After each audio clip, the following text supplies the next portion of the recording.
Welcome to Bridging Borders, the podcast where we try to bridge the gap between cultures through insightful conversations. Together, we explore diverse topics from productivity to language learning, all the while helping you improve your English skills. Hey Sam, how's it going? Hey Veronica, I'm feeling a little bit silly wearing this Santa hat because I'm not feeling that Christmassy right now, but I'm sure I will at the end of this episode. How are you? I'm feeling very Christmassy. Yeah, I'm wearing this Christmas PJs and I'm so excited. I love Christmas. I love New Year's, probably my favorite time of the year. So I'm incredibly excited to record this episode today. Yeah, it is a fun time of the year. Also, my birthday is on the 29th of December. So it's right in the middle in the UK anyway, between Christmas and New Year. And I think it's actually one of the worst times to have a birthday. I've tried to think of some worst dates to have a birthday, and the 29th of December in the UK is definitely top 5 worst dates to have a birthday. So, yeah, I'm looking forward to it as well. Yeah, I actually wanted to ask you how do you feel about that? And you don't really like it, right? Like why do you think it's probably not the best date to have a birthday on? Well, once you understand Christmas culture in the UK, it's a lot of drinking and socializing. So usually the festivities begin. You do Christmas. Like for example, next week I'm going around to one of my friends' house and we're having like a Christmas kind of dinner, and it's like a friends' Christmas dinner. Then I probably meet up with different groups of friends and go drinking again. Then the Christmas Eve, I usually meet my friends and we go drinking. Christmas Day, usually families get pretty drunk and they play games and they drink then as well. And then we have Boxing Day. I'll go into more details later, but basically it's very hectic and it's a lot of socializing and it's a lot of drinking. And by the time of the 27th or the 28th, people are usually pretty tired and they're sick of it. And they just want to sit at home, relax, watch some, films and do nothing and save their energy for New Year's Eve, which is the biggest, night out celebration in the UK, which is on the 31st of December. And so by the time it gets to the 29th, people don't want to do anything. They are at home with their families. So people are scattered kind of around the country, so it's not ideal for organizing something to do for your birthday. And, in the past when I had a girlfriend, it was fine because I just get to do stuff with them or my family, and that was fine. But, the few years I've had recently where I was single, I was just chilling with my family. And actually, 2 years in a row, I was positive for COVID on my birthday, which is really unfortunate to be Oh positive 2 years no. in a row. But Oh uh, no. yeah, I'm a bit of an introvert, like so I don't think I'd want to do anything massive for my birthday. So it's actually quite a good excuse not to have a huge celebration. But yeah, still not a good date to have a birthday. Yeah, it still feels like it's like in between two major celebrations back to back. And you don't feel like it's like this time is about you. Because like still your birthday is basically your day. Unless someone else in your close family shares the same birthday. But yeah, in terms of like Christmas and New Year's, these are the holidays we all celebrate all together. As you said, like it's a lot of partying, going out, drinking, meeting up with your family and friends. And for your birthday, you just kind of want to just do whatever you want to do. Yeah. Yeah, exactly. There are a few worse ones. So, for example, I think being born on Christmas Day would be pretty bad. And just around that period, maybe my girlfriend's sister was born on the 1st of January. So maybe you can celebrate the kind of the night before, but like you said, people are celebrating New Year's, they're not celebrating your birthday. So that's a bit awkward. Exactly. So there are a few bad Hmm. dates around the Christmas period, but yeah, mine's one of the worst, but it's okay. It's interesting because, in a way, it reminds me of my birthday a lot too, at least growing up, because right now I live in Mexico and my birthday is just another day for people. But my birthday is on the 22nd of February. And in Russia, we have a very big holiday on the 23rd of February. And usually everyone starts to party and have a good time on the 22nd. And basically, the holiday we celebrate in Russia is like the Defenders Day or something like that. I'm not sure how people say it in English, but it's like a military holiday. But it's a very, very big and like a very important holiday in Russia.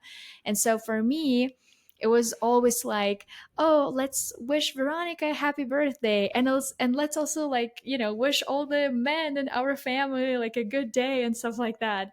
And it was always like trying to share my birthday and also like celebrate this day as well. And we have this tradition in Russia of going to like a sauna on that day, also because it's February, which means winter. And we really like going to saunas for New Year's, Christmas, and basically in the winter. And my birthday was pretty much always in the sauna, which was fun. I actually really enjoyed it. But yeah, it was a very special experience. Yeah, that doesn't sound like a good date either. So we have another shared experience. Yeah. So how come you're feeling Christmassy apart from the Christmas pajamas you're wearing? Have you got yourself excited into the mood? Have you been watching films, listening to music? What? How come you are feeling Um, Christmassy? Because I'm not. I have a Christmas tree. Yeah, right now it's not a real one, even though in Russia, I would say more people prefer to have a real one just because of the smell and it just like feels cozier, I would say.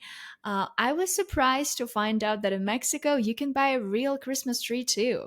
So you don't have to have a fake one if you don't want to. You can have a real one. But I don't think I want to get a real one just because it's like too much work. Yeah, it's like, yeah, a fake one, you just set it up and forget about it. It's done. But the real one, it's a lot more work. I would say it's also because I just really like this time of the year. I like that everyone can just, come together and celebrate something.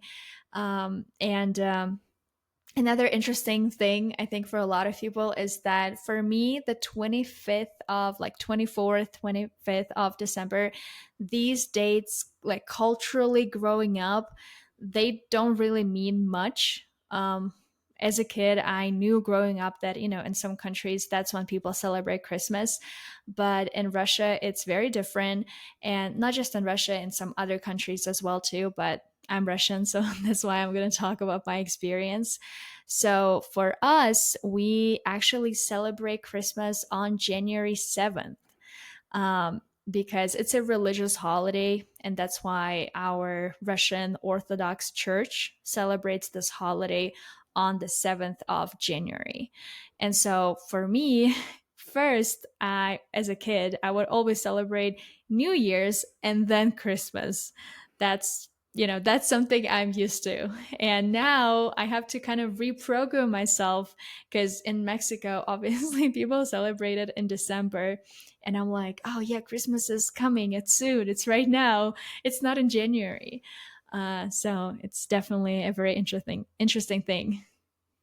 And what usually happens on the 7th of January?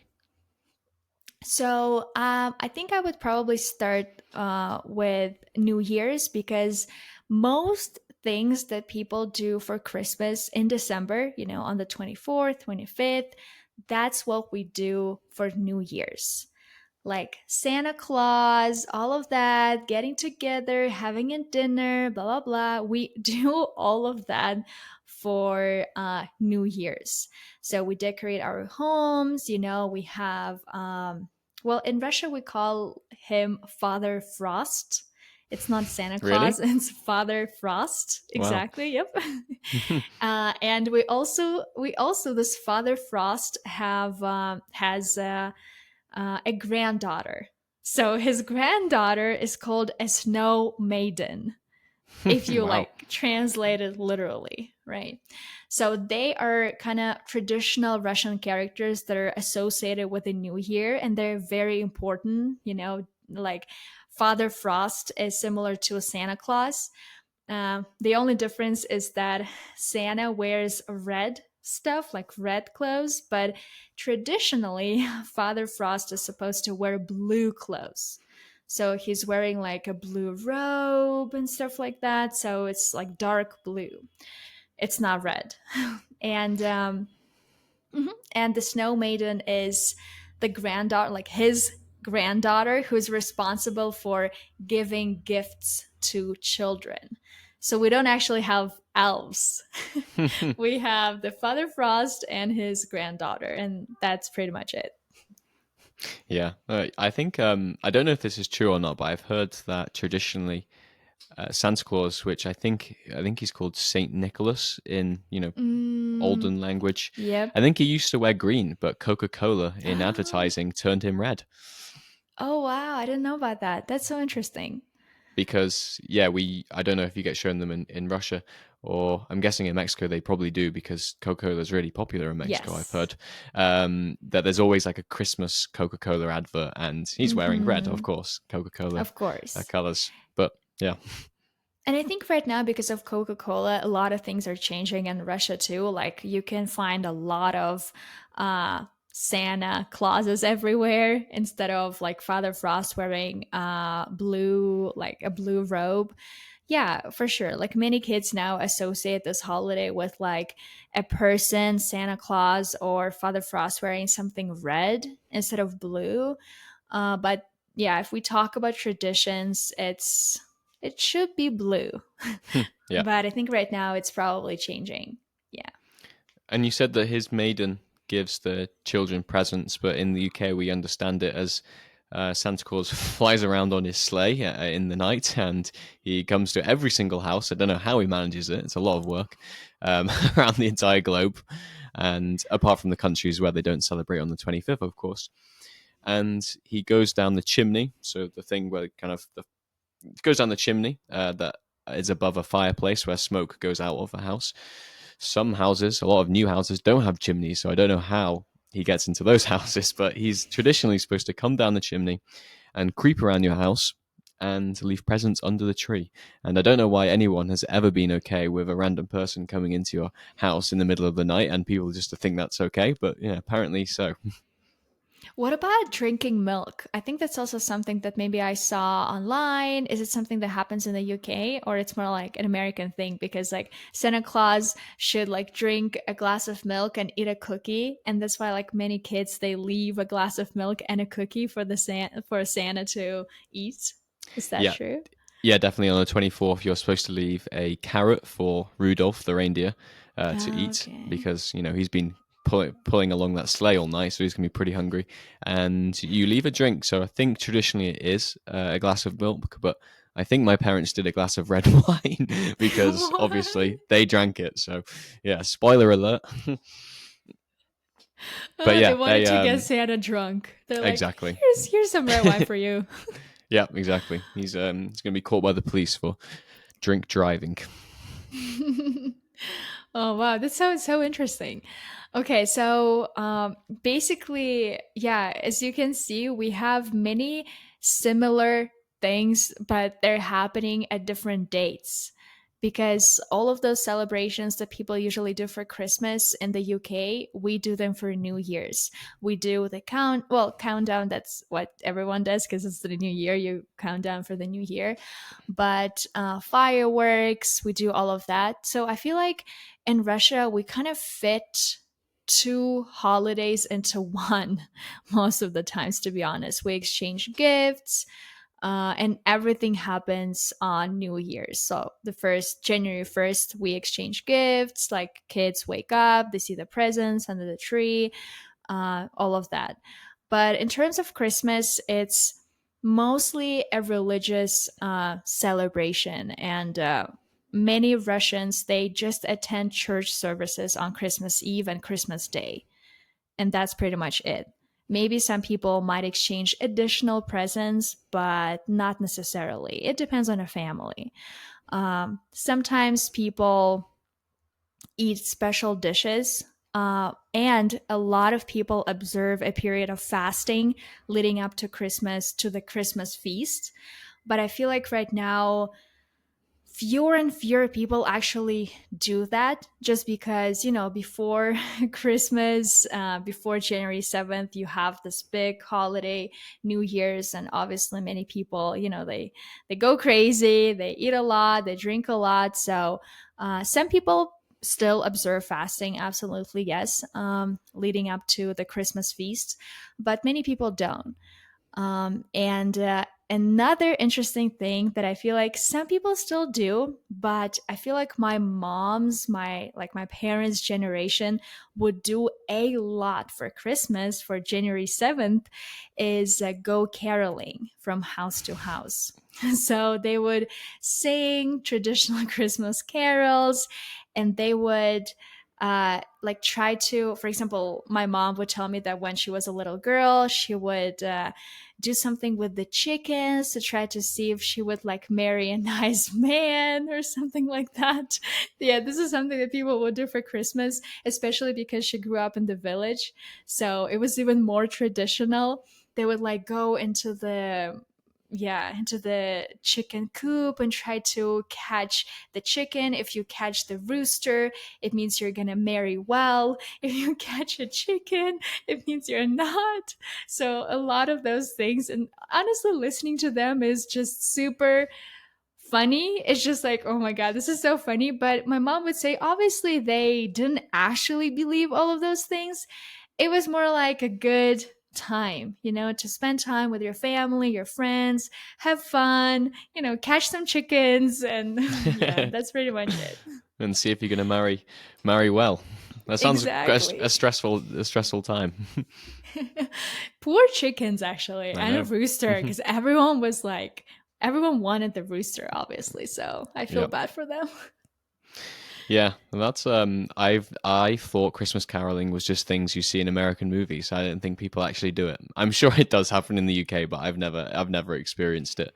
But I think I would just open the door, and if people started singing, I would just awkwardly look at them like, "Thanks. What do you want from me?" Yeah, I think right now, exactly. I feel like maybe in like smaller villages, people still do it, but yeah, it's getting more and more rare, especially like something like this, like Christmas caroling or trying to catch some chickens. Obviously, it's not something you're gonna do if you live in a city. Like where are you gonna get all of those chickens, first of all? And even my grandparents, my mom's parents, they don't have chickens anymore. They used to, but they used to have like pigs and cows and a lot of different animals. But I feel like right now, fewer and fewer people actually have livestock and gardens and stuff like that. And with you celebrating Christmas after New Year, is there like a date where people kind of move on from Christmas? Because in the UK, it fits really perfectly because, by the 1st of January, you got to pull all your Christmas decorations down. Christmas is gone. It's a new year. It's time to reinvent yourself. And new year, new you. And yeah, Christmas is over. And if you see people with a Christmas tree up, you're walking down the street and you can see a Christmas tree in someone's living room, and it's the 5th of January. You're like, oh, a bit lazy. They need to take that down. No, it's not. Yeah, it's very different in Russia because so the way it works is because we celebrate Christmas on the 7th. Um, the first week of January is like we're still celebrating. Basically from January 1st to January 10th, I would say. That's also from what I remember, the national holiday, like from the 1st to the 10th. But I think it's also very important to remember that up until December 31st, we don't celebrate anything. So for you guys, you start celebrating on the 24th, blah, blah, blah. But for us, no, everything starts on the 31st. So obviously, like this whole period is just moved a little bit. So it's pretty much the same, but it just happens at the very beginning of January. And you can actually see some people who still have the Christmas tree in February, which is Really? crazy. Yeah, but usually like kind of I would say the end of January, that's when most people start, taking everything down and yeah, cleaning everything up and, new year, new me in Yeah. February, I would say. Yeah. If you've still got it up in February, you may as well keep it up for the next year. Exactly. Yeah. Why But bother? yeah, true. Just it's always Christmas. But you also mentioned that in the UK you have this holiday called Boxing Day. What is that? Yeah. Yeah, so I don't know if you meant that everyone has like a week off work, because in the UK the only public holidays we have is Christmas Day, the 25th, Boxing Day, the 26th, and New Year's Day, the 1st of January. So some people, a lot of people, go to work on the 27th up until the 31st. Luckily, I'm not doing that. I have worked on Boxing Day before when I worked in a supermarket, and I was at university actually, and I worked seasonally at a supermarket. And some people unfortunately have to work on Boxing Day because people have to go to the supermarket. And I had a really early shift. It was at like 7 o'clock in the morning, I think. It could have been earlier. And I was definitely drunk still, still when I turned up for that work shift. And I don't think I was very productive. And I was pulling like a pallet with loads of stock on the pallet at like 7 o'clock in the morning, and I was definitely still drunk. And I don't know if that was safe or wise to do, but yeah, I managed it. But Boxing Day is, I don't know the origins. I think the origins are that when rich people, then people that used to have servants, like a normal thing for people to have servants in the UK. Um, I think Boxing Day was the day that the servants were able to have the day off and they could celebrate their Christmas. And usually, rich people would give like boxes, presents to poorer people or servants on the day after Christmas Day. So I think that's why it's called Boxing Day. It's nothing to do with fighting the sport boxing, I don't think. But essentially, I think that's the origin. I could be wrong. It might be worth searching that on the internet. Got But it. most people have the day off, and it's basically Christmas Day number two. You you might see my family is quite small, so I usually spend it with my family that I saw on Christmas Day. But if you have a big family, you might see the other side of your family on Boxing Day and spend the day with them. But you do the same as you did the day before. You open some presents if you haven't opened them from certain people. You play games. You get drunk. There's loads of football on Boxing Day. It's quite famous and historic that all football teams play on Boxing Day. So people can sit at home in their pajamas and drink a beer at 11 o'clock in the morning and watch football, like British people would love to do every day.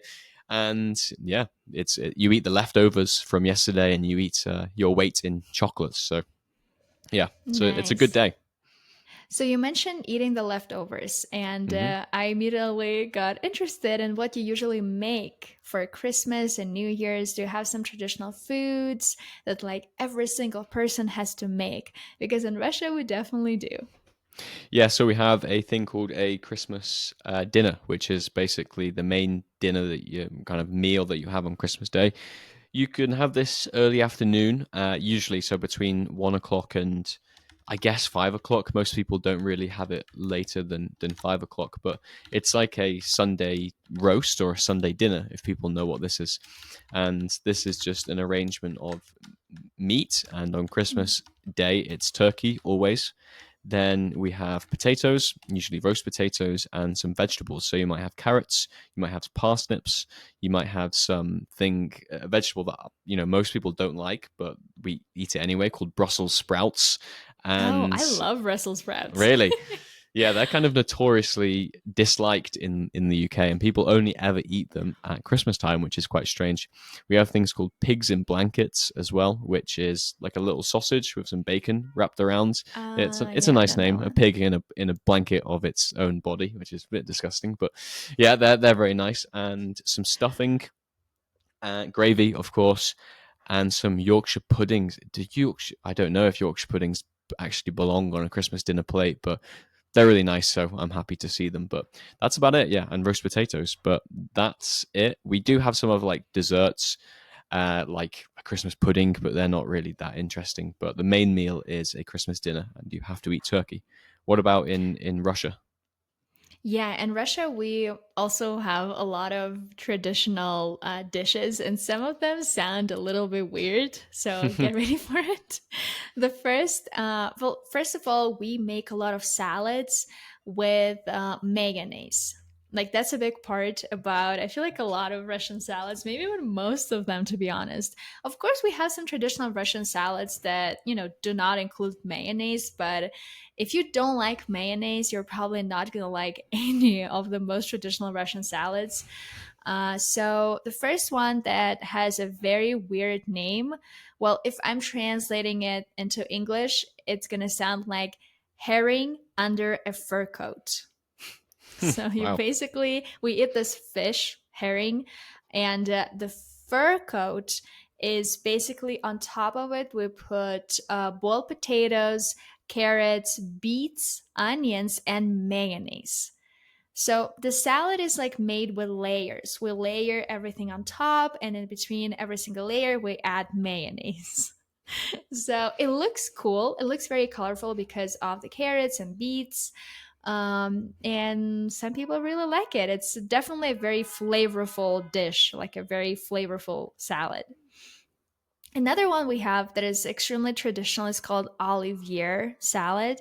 Maybe you've heard of it. It's like very classic for New Year's. We make it with boiled potatoes, again, carrots, peas, pickles, boiled eggs, and again, mayonnaise. And sometimes people add ham or boiled chicken. And I'm vegan and I can actually make the salad for myself. Obviously, I have to use vegan mayonnaise and also vegan like ham or vegan sausage. But when my parents were here in Mexico, they made it for me completely vegan and it was so freaking good. So this year I'm definitely making it. And I would say caviar. Caviar is also extremely traditional to eat for New Year's, either red caviar or black caviar. Usually, black is more expensive. So, caviar, I would say in general, it's considered more of a luxury item, but you can definitely find cheap red caviar. Like black caviar, mostly is very expensive. So usually we eat it with bread, or we might eat it with like our Russian pancakes, kind of very thin Russian pancakes. Um, so yeah, so I would say this is like these are the most traditional, most famous things. Like all the Russian traditional movies that people watch for Christmas, they all include people making something like this and putting all of this, onto the table to enjoy for New Year's. Yeah. Yeah, mayonnaise is a pretty popular condiment in the UK, especially in the north of England. So I think maybe Mm-hmm. people would like that mayonnaise salad. Okay, yeah. But we also have something very interesting that a lot of people don't really like, but it's also extremely traditional. When I was not vegan, I loved this dish. And it's kind of crazy because if you think about it, imagining a kid who's gonna like this dish, it's hard because I'm gonna describe it for you right now. We call it холодец. The dish is called холодец, and basically it's a cold dish. First of all, it's extremely cold. It's made from meat. Usually it's either pork or chicken that is set or that you put in a broth with gelatin. So imagine broth, you put gelatin, so it's kind of like a jelly, and inside of this jelly you put meat, like pieces of meat. So imagine eating jelly, but instead of, normally people eat like jelly made out of apples or oranges, strawberries, something sweet. But this is cold and meaty. It's not sweet at all. It's a savory dish. And I loved this one. I was obsessed with it when I was a kid. Every time I would go to my grandma's house, I would be like, give me холодец. I love this dish. And it's hard for foreigners to actually start enjoying this and just, understand that kids can enjoy it too. Yeah, I guess there's no vegan alternative to that either because meat seems pretty fundamental in that dish. Probably not. I never tried to be honest, but gelatin is not vegan either. Of So course, yeah. that's, yeah, a big problem too. So probably I won't be able to make it. That sucks. Yeah, I can understand why you thought that might be pretty weird to hear about. I don't think I would like that, but maybe it's actually really tasty. Maybe I'll try it one day. Hmm. And when you were a kid, did you do something special, or maybe did you enjoy something weird for Christmas? Or, yeah, pretty much share your experience with us. Yeah, so in primary schools, I guess you have to do a nativity every single Christmas, which is pretty fun, depending on what type of person you are. But yeah, every single school and every single year would do a little nativity play where they kind of recreate Jesus's birth or something, about Christmas or Jesus. Even though the UK is a largely secular country, so it's not the government has no official religion attached to it, and people aren't really that religious, and especially not that Christian in the UK anymore. So I don't know. I guess different families it might be different, but my family don't do anything religious whatsoever. And the fact that Jesus was supposed to be born on the 25th is pretty irrelevant, and the traditions of Christmas just kind of override that. I think some people, especially people that don't go to church normally, might go to church on Christmas Day or the night before to do some singing or carols or whatever. But my family's never done that, and I don't think many families do. But yeah, so but in schools you still do a nativity because I think parents enjoy the fact that these kids have put on a play, and it must be pretty entertaining. But that's one weird thing you do.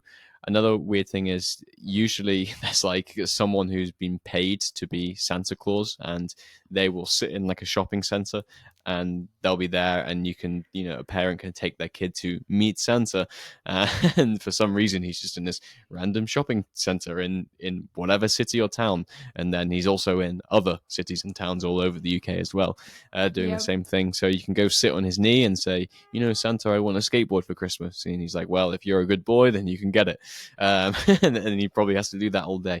That sounds like a horrible job, actually. And one thing my parents used to do, well, my mum, this is incredibly cute, but my mum used to drive me and my sister around, and maybe one of my friends or my sister's friends, and we'd drive around Shrewsbury, my hometown, and we would look at kind of the houses and all the Christmas lights on all the different houses, because people, my family doesn't. They put a little kind of bunting outside the door, like an arrangement of flowers. I think it's called a wreath, actually. Yeah. But some people go crazy with the Christmas lights, and they, spend a fortune making the house, really bright, lots of different colors, loads of Christmas decorations. So sometimes my mum would drive around Shrewsbury, and we'd find kind of the best decorated house. And my sister had already like got this like pre-written and signed letter saying, you've won an award for the best kind of decorated house in Shrewsbury, and we'd go up to the house and post it through the door. So I think that's a unique tradition that my family did. I don't think most families do that at all, but that's something, weird that we did. This is very cute. I actually really like it. I feel like it's a fun activity. And I feel like those people who receive that note, they feel incredibly happy too. They're like, oh, yeah, people notice. They really like our house. And yeah. Yeah, I'm sure. Yeah, especially with the high energy bills that we're experiencing in the UK, that letter made it all Yeah. worth it for them. Absolutely. It's funny, yeah, because I think in my family, what we would do for New Year's is we would all wear matching PJs. And my mom was the one who really, really wanted to start this tradition. And I liked it. I feel like maybe sometimes I didn't like it, but only because my mom would choose something cheesy like the PJ. I just didn't like the design of the PJ, right? But like I was not against this tradition. And then we would also play some board games. This is something that I really, really liked. And it's also something that I still want to do right now as an adult. I kind of associate this night with playing board games and wearing PJs, Christmas PJs. And one more thing that many people in Russia make is mulled wine. Mm. So I guess this is what it's called in English, but basically it's like usually it's red wine. You can make it out of white wine too, but I feel like it's more common to make it out of red wine. You take red wine, you heat it up a little bit, and then you add cinnamon or oranges or some berries to it, and basically you enjoy this hot drink. It's something extremely common that we do. Sometimes when you go ice skating outside, you can also buy this drink because it's just nice and cozy.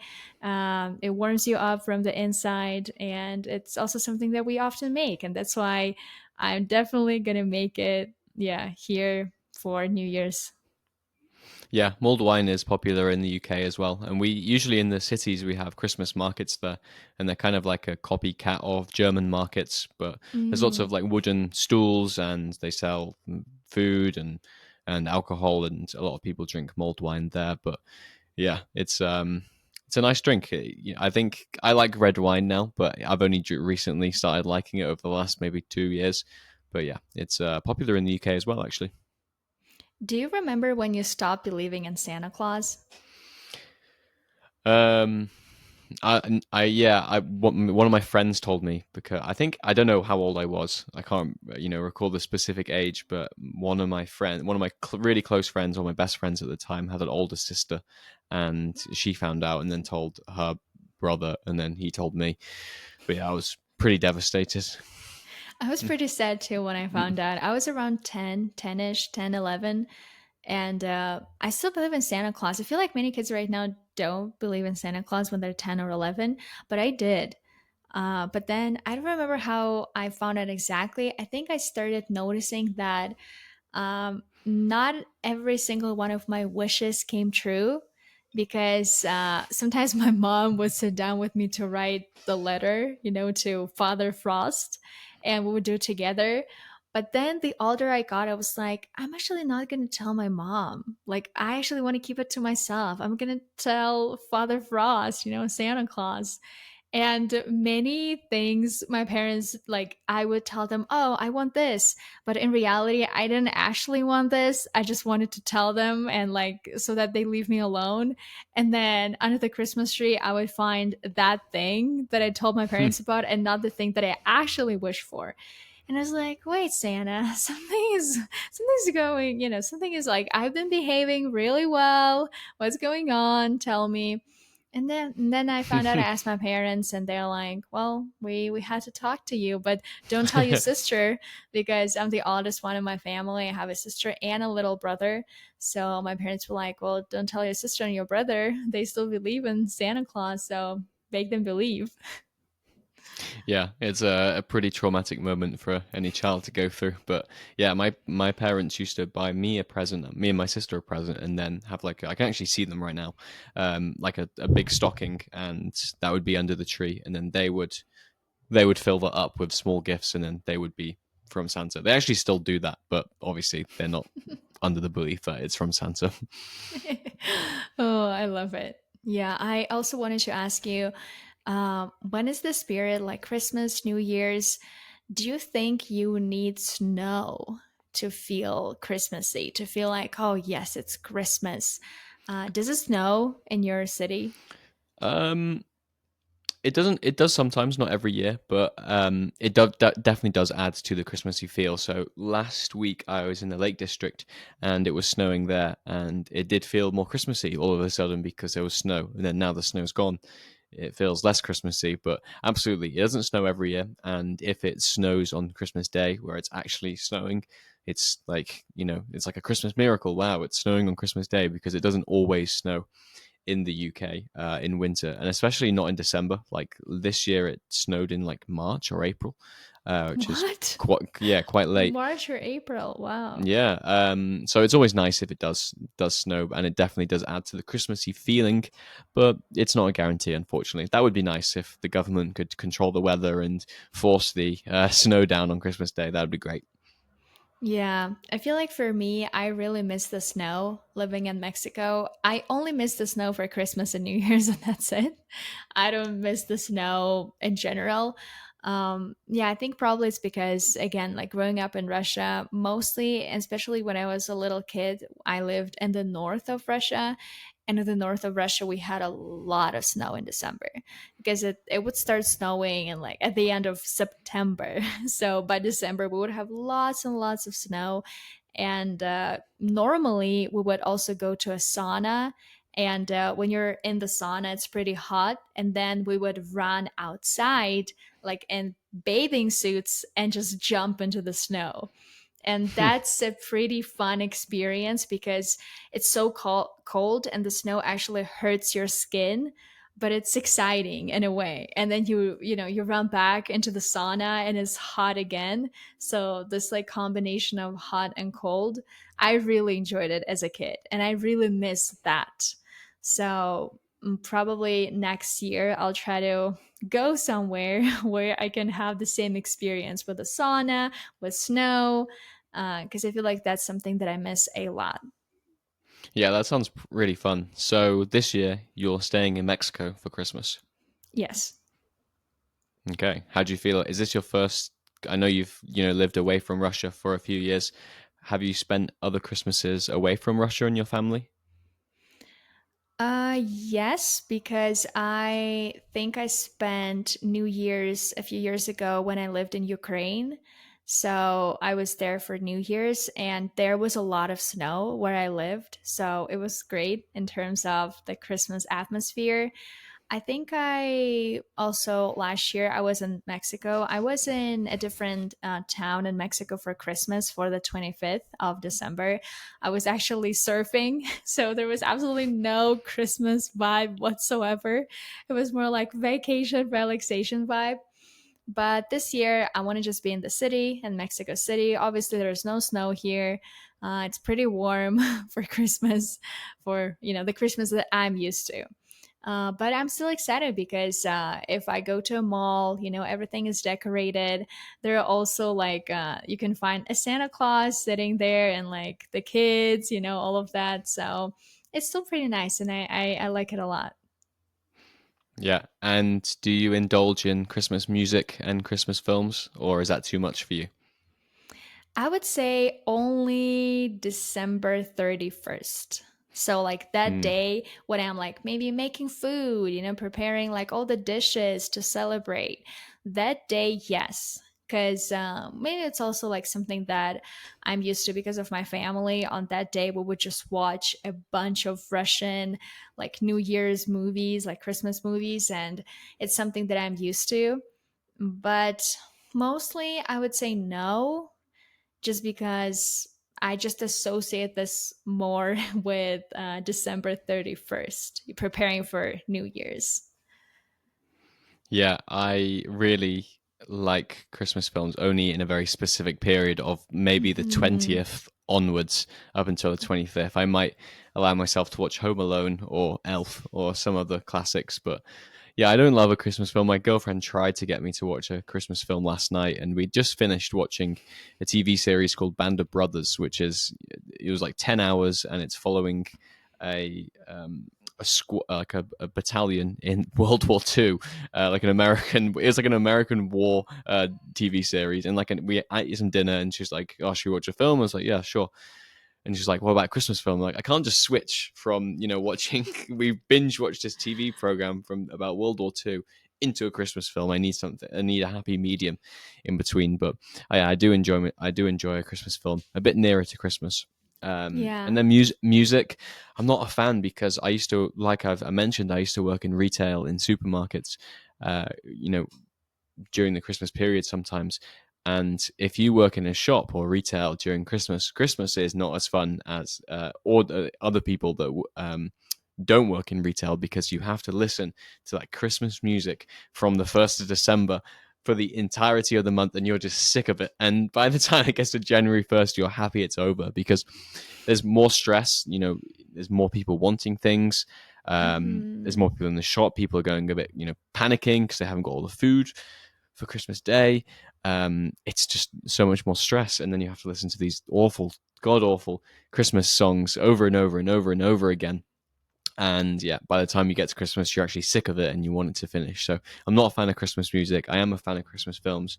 I found a really good Spotify playlist last year, which was Chris songs that sound like Christmas songs but aren't actually Christmas songs. I'm sure that's not Oh, the wow. title, but if you search something like that on Spotify, you will find something, and it was so good because it was these songs that I haven't heard before, most of them, and they had that kind of spirit of Christmas, but none of the Michael Bublé or whatever, which is yeah very common to listen to in the UK. It's a genius. It's actually a really genius kind of business idea to be a singer and release Christmas music because every year there's always like a month where people continuously play your songs and they could be playing them for decades. It's genius. Yeah, absolutely. That's actually a good idea. I'm gonna try to look for this playlist too, because I think I might enjoy it too. but the stress of yeah, for me it's like the December 31st. It was exactly the same thing in Russia too. Like everyone would just run around, try to like buy presents last moment, like buy all the food, make sure they're ready for, New Year's, like all of those celebrations. Yeah, it would be pretty crazy too. I'm pretty sure for people working in retail, it's a very stressful period. And for people in general, that's why a few days ago I was watching this video, and a person there said that if you want to plan like your goals for the next year, New Year resolutions, it's better to do it in January actually, and not in December. Well, it depends on how you feel, but if you feel a little like anxious, like everyone is running around, you're running around, like you can't just like sit down and relax, it's better to wait and do everything in January. Like it's totally fine. You don't have to do everything in December. Yeah, and for some people, it's not that nice of a time because they don't have the best relationships with their families. I'm really close Mm, with my family, and we have like a small family. But in terms of like I only have one cousin, which is crazy for some people because some people have like 30, 40 different cousins. But my family's pretty small, and we're all pretty close. So Christmas is usually a great time for us. But for some people who are not, they don't want to spend time with their family and they have to, it sucks for them. But yeah, hopefully everyone here listening has a good Christmas. yeah. So I think it was really fun talking about Christmas to you today, Sam. I feel even more Christmassy right now. And I hope everyone listening too. We really do wish you a happy Christmas and happy New Year. Yeah. Merry Christmas from me and a Happy New Year from me as well. I was feeling about 0% or -1% Christmassy before this, and now I'm feeling, even with the Santa hat on, but now I'm feeling about 10%. So I only need a few songs, Wow. a few Christmas films, and I'll be in the spirit. I'll even be caroling or, trying to pick up some chickens or Wow. roosters somewhere. To marry well. Yeah, exactly. Oh, love it. Thank you, Sam. Thank you, Veronica, and thank you for listening. Thank you for joining us on this episode of Bridging Borders. If you enjoyed the conversation, be sure to subscribe to the podcast for more useful insights. Stay connected by following us on social media. You can find us at bridging_borders_podcast. Until next time, keep exploring, keep learning, and keep connecting.